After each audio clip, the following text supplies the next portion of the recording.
एका ठिकाणी एका परिसरामध्ये राहणारा एक तरुण होता आणि त्या तरुणाचं एका तरुणीसोबत लग्न झालं होतं. आता नवीन नवीनच लग्न झालं होतं. लग्नानंतर त्याचं आयुष्य सुखकर होणार होतं म्हणून ते नवरदेव मोठ्या प्रमाणात खुश होता. आता त्या तरुणाचं आणि त्या तरुणीचं अगदी रीतिरिवाजाप्रमाणे अगदी धूमधडाक्यात लग्न सुद्धा झालेलं होतं. सगळं काही सुरळीतपणानं सुरू होतं. पण मात्र लग्नाला 2 महिने झाले की अचानक तो जो नवरदेव आहे त्याचं डोकं दुखू लागलं, त्याला चक्कर आल्यासारखं होऊ लागलं. आणि जेव्हा जेव्हा तो बायकोच्या जवळ जात होता तेव्हा तेव्हा निवांत गाढ झोपी जात होता. बायकोच्या जवळ गेला की त्याला निवांत झोप लागत होती. नेमकं असं मागच्या काही दिवसांपासून का होतंय, कशामुळे होतंय असा प्रश्न त्या तरुणाला पडला होता. पण मात्र तरी सुद्धा ते जसंही तसं धकवत होता, बायकोला काही विचारत नव्हता. एक दिवस जेव्हा तो घराबाहेर निघाला तेव्हा त्याचा जवळचा आजूबाजूचा मित्र त्याला म्हणला की अरे तू घरामध्ये असतानाच तुझी घरामध्ये एक दुसरा पुरुष होतो, ही गोष्ट तुला माहीत नाही का? ते म्हणे नाही नाही, असं कसं काय, मी तर घरामध्येच असतो. मग घरामध्ये असतो तू नेमकं करतो काय, असा प्रश्न जेव्हा त्याच्या मित्रांना विचारला तेव्हा त्यानं सांगितलं की तो झोपलेला असतो. मग मित्रावर विश्वास ठेवून त्यानं काय केलं, त्याच्या बायकोचा पाठलाग करायचा, पिछा करायचा आणि ती नेमकं काय करते याचा शोध घ्यायचं ठरवलं. एक दिवस जेव्हा त्याची बायको त्याला झोपी घालून दुसऱ्या एका पुरुषासोबत नको त्या अवस्थेमध्ये नवऱ्यानं स्वतः पाहिली तेव्हा मात्र एक धक्कादायक घटना घडली.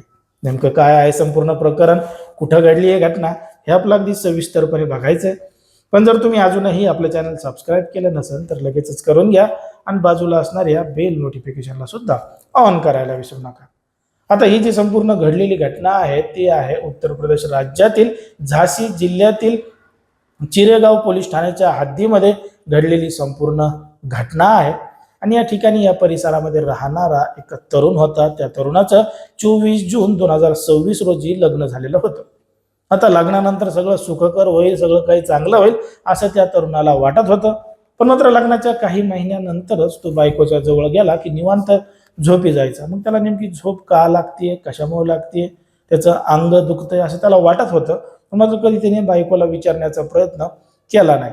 मग बायकोला विचारलं नाही म्हणून एक दिवस अचानक तारीख आली होती 11 ऑगस्ट 2026 ची.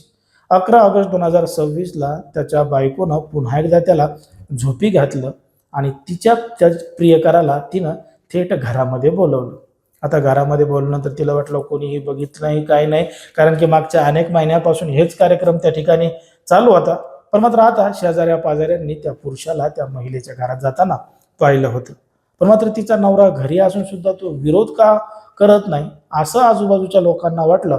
तेव्हा त्याच्या जवळच्या एका मित्रानं सांगितलं की तू घरी असून सुद्धा दुसरा एक पुरुष तुझ्या घरामध्ये येतो, तू त्याला काहीच म्हणत नाही का? ते म्हणे नाही नाही, असं होऊ शकत नाही, मी तर घरीच असतो. पण मात्र तो झोपलेला असतो हे त्यांना माहीत नव्हतं. मग त्यानं त्यांचा विश्वास ठेवून त्यानं काय केलं, आता बायकोला आपण रंगी हात पकडू असं ठरवलं. मग तारीख आली 23 ऑगस्ट 2026 ची. 23 ऑगस्ट 2026ला जेव्हा त्या महिलेनं पुन्हा एकदा त्याला दूध दिलं आणि त्या दुधामधून झोपेच्या गोळ्या दिल्या तेव्हा मात्र त्यानं ते दूध पिलंच नाही, उगं पिल्याचं नाटक केलं आणि गाढ झोपी गेला.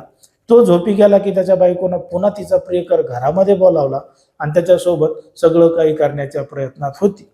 पण मात्र अचानक नवऱ्यानं त्या ठिकाणी पोलिसांना बोलवलं, आजूबाजूच्या लोकांना बोलवलं आणि बोलवल्यानंतर एकच गोंधळ त्या ठिकाणी दिसला आणि त्याचा व्हिडिओ सुद्धा सोशल मीडियावर मोठ्या प्रमाणात व्हायरल झाला. मग त्या नवऱ्याने एक मोठा निर्णय घेतला की जी बायको त्याला धोका देतीये, त्याच्या लपून लपून माघारी अशा पद्धतीने रिकामी कुटाने करतीये, अशा बायकोसोबत त्याला राहायचं नाही. म्हणून त्यानं एक मोठा निर्णय घेतला आणि त्याच्या बायकोचं थेट तिच्या प्रियकरासोबत त्याच ठिकाणी लग्न लावून दिलं आणि आजपासून तुझा माझा काहीही संबंध नाही असं थेट पोलिसांसमोर व्हिडिओ कॅमेऱ्यासमोर थेटपणानं सांगितलं.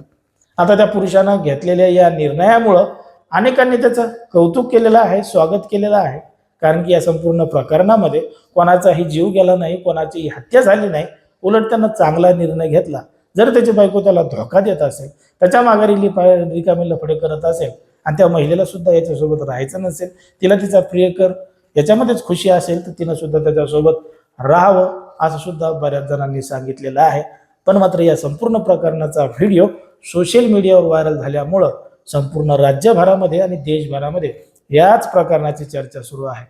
आता ज्या पद्धतीने हे संपूर्ण प्रकरण घडलेलं आहे आणि त्या नवऱ्यानं घेतलेला जो निर्णय आहे त्याच्यावर तुम्हाला काय वाटतंय ते तुम्ही अगदी स्पष्टपणे कमेंटमध्ये सांगा.